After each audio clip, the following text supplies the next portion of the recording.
And any moment. Welcome to another episode of Collective Conversations, an interview series brought to you by the Multifamily Collective. Hello, I am your host, Mike Brewer, and I have a very special guest with us today, Brice Wheeler, co-founder of MultiFamily Connect. Brice, welcome to the show. Hey, thanks for having me on, Mike. We're very excited to be here today. Excellent. Brice, let's start out by maybe having you tell us, our audience, our viewers, and our listeners a little bit about yourself and a little bit about MultiFamily Connect. Sure. So myself, I came into the industry kind of trial by fire in a weird kind of path in 2012, where someone that was connected to someone said, "Hey, we need to build a property management company. We need an HR guy that knows what they're doing and is kind of future set in technology, and we got to do this lean and mean and get going." And like all in, and came on over to the industry. And I think the one thing that I immediately noticed is there was a reason they wanted someone that was a little more future set in technology, especially in the HR world. In the especially 2012, the industry was just kind of few years behind in how it was engaging in technology and its expectations of technology, and it was a challenge up front, that was for sure. But here we are almost a decade later in an industry that I thought I was stomping in for a quick visit, and now we're building platforms to connect everyone in it and try to really just get out there and really just help the industry grow and stay on the technology path, because I think recent events have really helped jumpstart it a little more than it has been in the past in the right direction, to using technology for the right reasons, not just to be technology, like a shiny new thing. So. Yeah, I definitely agree with that. And I would agree with the industry is kind of like the Hotel California, and I mean that in the kind of sense you get here and you can never leave. It seems like, but it shocks me every day when I'm going, this was the 4-year plan, and now it's almost been 10, and no looking back at like where the exit ramp is or whatnot. So you're right. Yeah, it's good. It's and I think you're being generous in the sense that technology, the multifamily industry is behind, has been behind for who knows, since inception, let's say. And for whatever reason, we could all argue the reasons for that, but I love the fact that you are forward-looking as it relates to technology, and certainly a voice in trying to move that forward, the adoption of that, and understanding that technology is not something that you just put in just because. You do it for intentional reasons. So MultiFamily Connect, tell us about that. Sure. So it's a mobile app. It's posed as a social media, but really what it is a focus media. And it's interesting when you go into creating your own kind of market space. But the biggest thing that we took out of the first 6 to 8 months of COVID was people were reaching out to us like crazy, going, how are you connecting with people? How are you, we have a good network of salespeople reaching out, and they're going, LinkedIn's not working for us right now. Are we doing it wrong? None of the ads are working for us. We usually put all our money into conferences. What are we doing wrong?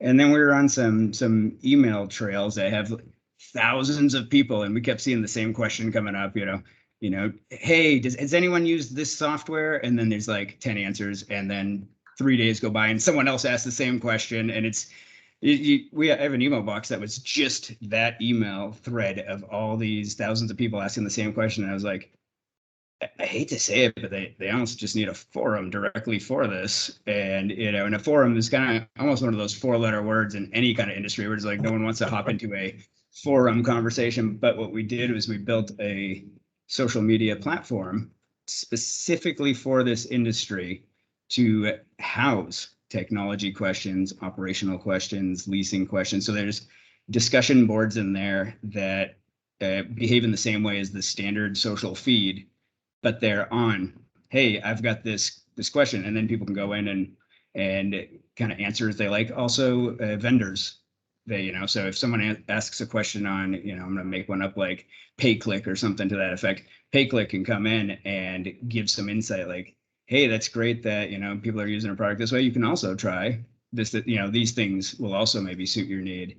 And so it really gives people a focused, genuine way to connect with each other rather than, I mean, LinkedIn's great, Facebook, they all have their purpose, but there's a lot of garbage on there, and there's a lot of trolling, and I'm sure any social platform is going to get there eventually, but if you're looking to put a post out and get 1,000 likes and half of them are your grandma and someone that you went to high school with and the person that's been checking you out, our platform's not for that person. Ours is for the person that's like, I'm here for related to my career in this industry, related to something a problem I have in this industry, and how do I get it fixed?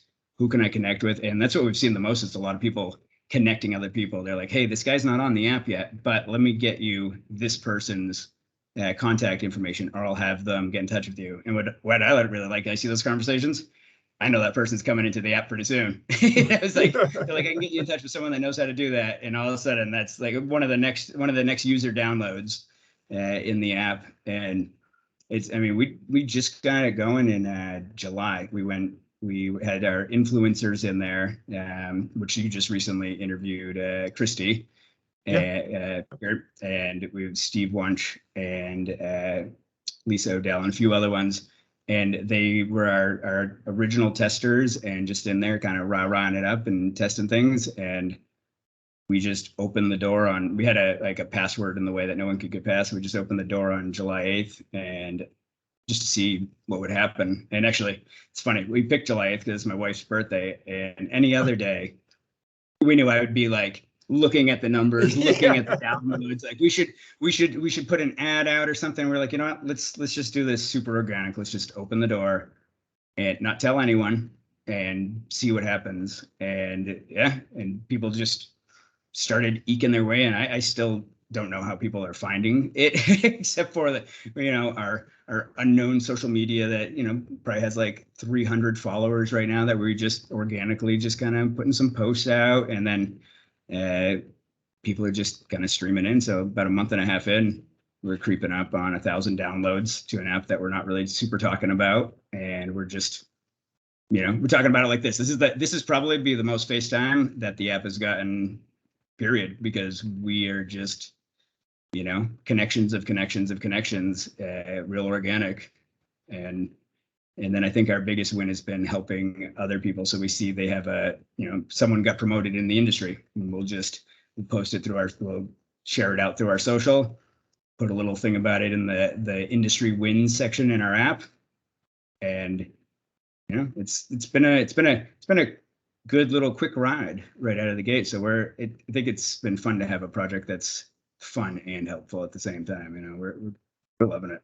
Oh, definitely. And we'll definitely link it up in the show notes so that people can find their way there. But I think hitting on a point that you make about organic growth, I think sometimes the truest and most richest conversations come out of those kind of connections that sort of accidentally find themselves, as opposed to those ones that are super intentional and come with high budgets and pushing out, promoted messages and things of that nature. Because many times those, who knows, they get ignored, or they don't get the kind of attention that you necessarily want them to. It's that relationship that exists prior to making it to the platform that matters most, and connecting people in the industry is certainly a big win for everybody, I think. What has been the sort of richest dialogue, or maybe some of the bigger thematic things that you've seen in those conversations since the platform is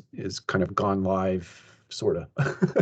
Well, I will tell you, there's been, it wasn't hurt by the fact that we put a blog post, update out about this, but the eviction moratorium people are hot and heavy chatting about that. And what's interesting is we've got such a varied degree. We've got vendors in there. We have COO, CEOs of companies, and then we've got everyone on site. And so the conversation has these multi points that are really it really drives some thought provocation, because you see a conversation going, and it's a CEO and a COO of different companies, and they're having this chat about like, how are we going to handle this? And then there's a leasing consultant comes in and it's talking about how, they before this they had residents that they were worried about, and then this happened, and yeah, the bottom line's not as on the line for the leasing consultant, but they have that touch, that human touch with the people, and they go, our people are working, and they're trying really hard, and we're not seeing a lot of people abusing this at our property, at least. People are coming back and they're going, I can pay my rent now. Okay, what can we? I'm back in the good. People want to be back in the good. They don't want to, And there's always going to be people that are going to game it, but that's where that conversation goes. So that, and then how people are just kind of poking each other on how things have been going since COVID. How have new leases, moves, are people buckling down? What are they seeing in different parts of the country? It's funny too, because people are, until someone actually comments themselves, like we have tons of downloads, and then the next step is like about 70% of the downloads active daily users, and then down here at about like 30%, 25% of the active daily users are engaged, like in there talking. So we've got this span that we're filling that gap in between the engaged people and the daily users. And it's funny to watch when you, like, because I know when someone signs up, Sure. we're small enough where we get my little daily notification, and there's people in the industry where you're like, oh, I talked to someone, let's see if they sign up, and then like 10 people related to them sign up, but they never sign up. So it's like, oh, they passed it along to someone. Like, it's interesting. But then to watch them engage or not engage, and then when something spurs just right, and they go like, I need my voice in here now. I need to come out, and it's all been positive so far. I'm waiting for our very first troll comment, or our very first, like, where someone posts something, but we actually wrote our terms and conditions very clear. Like, we are not restrictive in what you talk about, but it has to be in the forward movement and benefit of this industry. Nothing can be to try to drag down the industry, to divert people from, pretty much to get people into an argumentative conversation just to be in an argumentative conversation. And I think that was probably the most money we spent out of any development of this, is the legal team going through and going, no one's ever going to read this, but how do we make sure that if we want to trim someone out for being a troll or being a pot stirrer and not helping make this a comfortable environment for people, when that day happens, how can we ban them in a way that keeps the platform true and keeps us out of litigation? Yeah. I think, anymore unfortunately, at least from my perspective, that we have to do things like that. But I think, we are all humans, and thus sort of innately driven by human nature. And unfortunately, human nature has that downside, right? And I love a good debate, and I love a good constructive argument in that. I mean, coming from HR, that's how you get to hear the truth. A good Right. constructive, where everyone. What I just hate is, I hate when any comment is going to lead to this political person 2024, and then just Right. incite the industry over what really is not helping move it forward. Now, if people want to come in and have political talks about, like, the laws and what's changing the landscape, that's exactly what the platform's for. But inciting each other into anger and trying to divide the industry, it's not going to help us get anywhere. No, definitely not.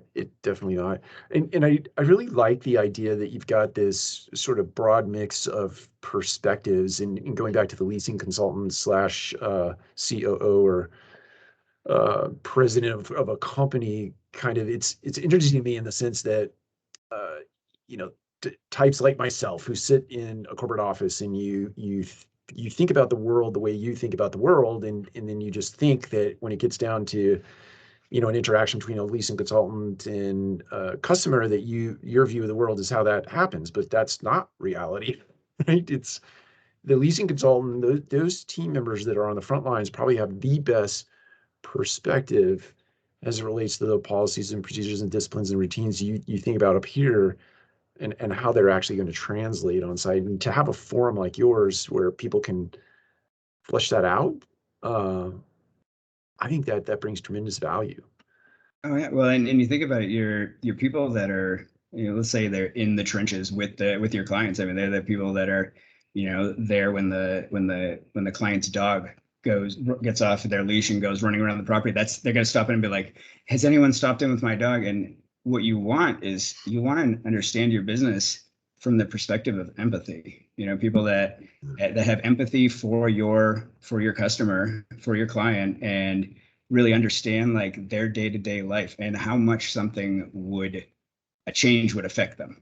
And when you're talking about, we all have a home of some sort, no matter where it is, what it is, what we live in.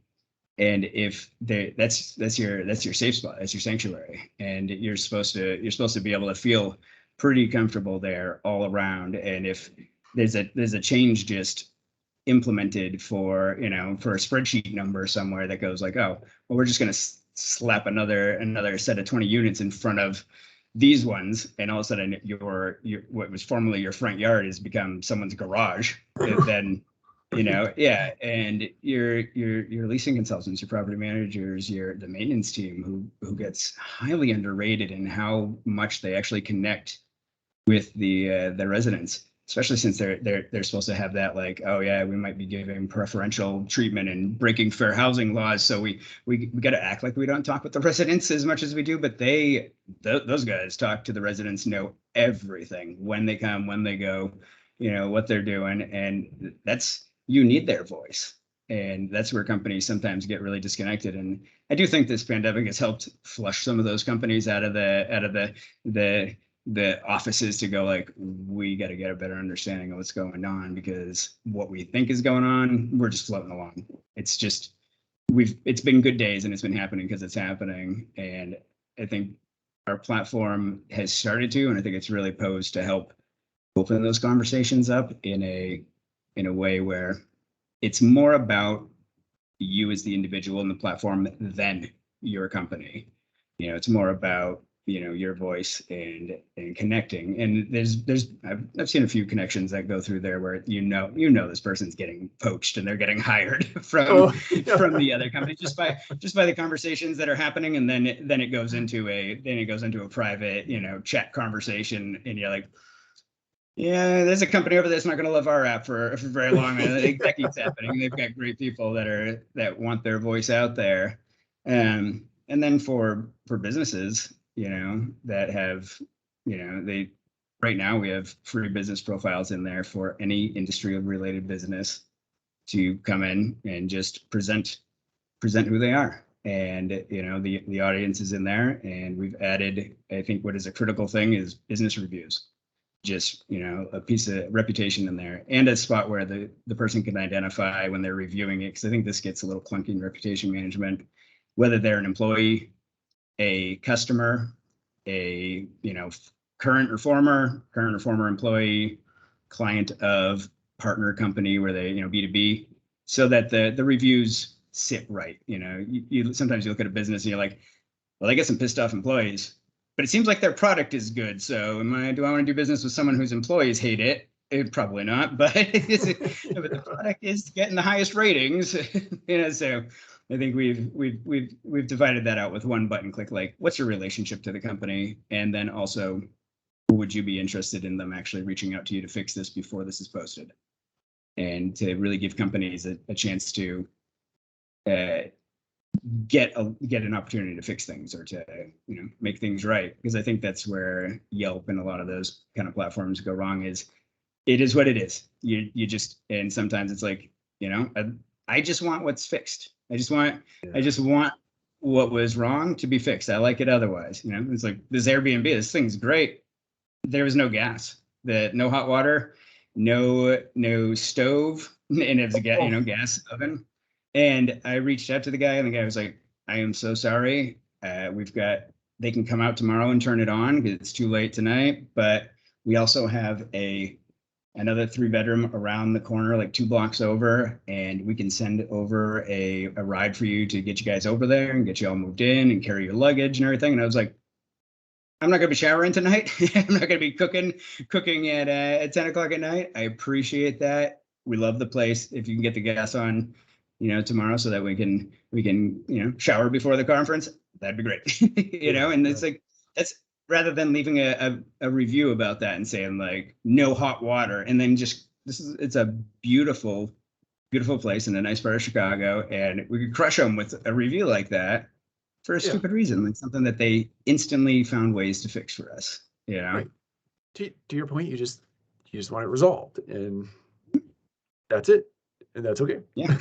Yeah, and that was the point too. Is he came back after and was like, "Hey, I want to credit you guys or whatever." I'm like, you can do what you want to do, but we're not looking. We are not looking for a credit for this. We were just looking for you to know. Like, I was more worried, like, because I went into the closet and there was a bunch of brooms in the maintenance closet, and I was like, I hope this didn't like knock loose a pipe or whatever. It's an older building. I was like, I just want to make sure there's no gas leak. And he was like, no, there's a unit upstairs that we sent him out to turn the gas off to last week. I bet you they turned it off to the wrong one or to both of them. And I was like, all right, as long as I'm not going to blow up, we're all good. Yeah, blowing up is not a good thing. So on the platform, do you have moderators or people that sort of seed conversation? If you don't see a lot of dialogue, I have to imagine there's a lot of organic dialogue or starts to conversations, but in the event that there isn't, are you or others acting as sort of seeds for conversation? So right now we've got obviously the partners, and then we've got 6 influencers in there they're the only people currently in the platform that have their own place where they're the only ones that can start conversations. Anyone else can join them, but Understood. they can. So it's promotion for us having them in there, and promotion for them to have a spot where they can invite their people in, and it's just all about them. Sure. And we have a spot it's pretty interesting. It's called the Drop the Mic, because our initials are Mike, My Industry Connect, and but it's for the influencers where we'll drop in a topic and they can collaborate on it, duke it out, do whatever they want over this one topic, and then people can upvote on it. Like, who do you think took the drop the mic? We actually turned it off for a little bit because we wanted to get people used to like all the other navigation. We want to just throw every feature in the world in there, and there had been a lot of questions about it, and I don't think the influencers are quite ready to like go into a duke it out session with each other where we just got off of our like everyone's like, we're all in this, let's get this going kind of rah call, and then like, all right, here we go, COVID, what do you think? But we've been as we're talking to people and we're meeting some really great people in the industry, we're having people that we like Travis from CTS. Yep. He's signed up because he's loving it, but to be the moderator of the technology area. So he can, if he's got so many connections in the industry based on technology, if there's a question in there that no one's able to answer or no one is answering, he's going to work to kind of see if like he knows someone that he can get some answers. He can point this person in the right direction. And if it's slowing down a little, he can go ahead and just drop a conversation in there. And he's in there as Travis, not in there as his company. It's in, and that's what's real important for our people that are moderating these different, and we don't have any other of the kind of discussion topics right now. It was just that particular one felt like it needed someone that understood at a very high level, but was also very conversational. People's struggles, because that's what Travis is great at, is when people come to him with a problem and what they're saying 99% of the time doesn't line up to what the problem they're actually having is. It's we're having problems with this, and that's the little like where they're seeing the problem. The problem's way down here. He's able to kind of cut through it for them and go like, are these things happening also? Okay, then this is probably, do you have an IT team? Get them looking at this or whatever. And I don't want to call our tech one like Geek Squad in an app, but it's nice that there is someone in there that is interested in what's going on, and he just kind of joined up with it a little bit ago to start doing that. So we're excited, and we've been playing around with like maybe we should have those going in the other discussion areas. But we're really trying not to like make our thing something where people feel like it's a chore. Like I got to come out there and moderate Sure. leasing discussions. Travis just heard it and he volunteered. He's like, I want to do that. I want to do that with you guys. And I'm like, we want you to. He's So Travis is great. We just had him on. Literally, I just interviewed him. His episode will come out in 2 weeks, I think. But he's so good. He can carry a conversation on all day, I think, on that particular topic of technology. He's just really adept.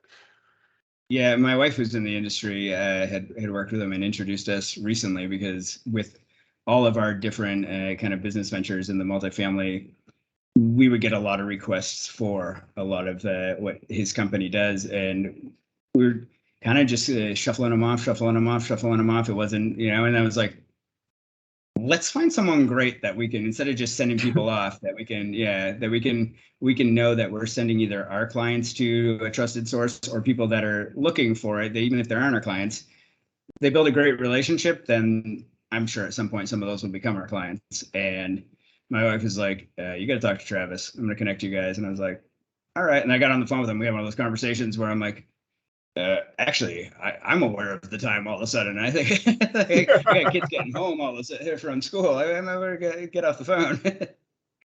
I love it. I love it. Speaking of that, so Brice, I'm going to kind of bring us to a close here, and I want to give you the opportunity to share any kind of encouragement, words of advice that you might have for our listeners, our viewers. Certainly, we're going to connect up, or we're going to link up rather, My Industry Connect. But any final words you want to say about that, or where people could find you, or words of encouragement as we come to a close here? Sure. So we're excited to have everyone in the industry in the app. I mean, I think that's hands down. The more people that are in there, the more great conversations that get started, and it's just a really nice platform. We're not charging anyone for any aspect of it right now, because that's not where it's at. Right now, it's let's get in there and start building community and see if this is a valid spend of people's time. If it's worth people's time, then then we've done a good thing, and the people that are in there are seeing great value. It is a native mobile app, so they can get it in both the Google Play Store and in the Apple App Store, as well as there's a desktop app that they can download and just have as to launch. So more of the business side of things, if they want to be sitting at their desk and doing posting a job, or we're opening up apartment listings next month in there, so multifamily can go and just get their stuff out there. Now the jobs, I think that have the biggest benefit. We've seen the most people come in there going like, oh, some people are posting jobs, and the conversations are leading to jobs. And I think it'll help the industry stay real to itself, where if there's a platform where anyone can connect with anyone as themselves and can be part of any of the conversations, then you'll see some real good rising stars that may not have popped up in a regular media platform, or may have, but it was for something completely different than related to what they want to do in the industry or with their career. And sure. And so I think that's our biggest plug there is, come on in, get part of the conversation, and let's grow together. Excellent. Brice, I really appreciate your time today, taking time out. I know you're at the NAA conference, so the fact that you took a little bit of time out to talk to us is wonderful, and I truly appreciate it. We'll link up everything in the show notes below if you're watching or listening. But thanks, Brice, for your time. I appreciate you, and we'll do a round 2 at some point. Thanks for having us on, and looking forward to round 2. See where this is gone for everyone. Excellent. Thank you. All right. And for everybody, we'll see you next time.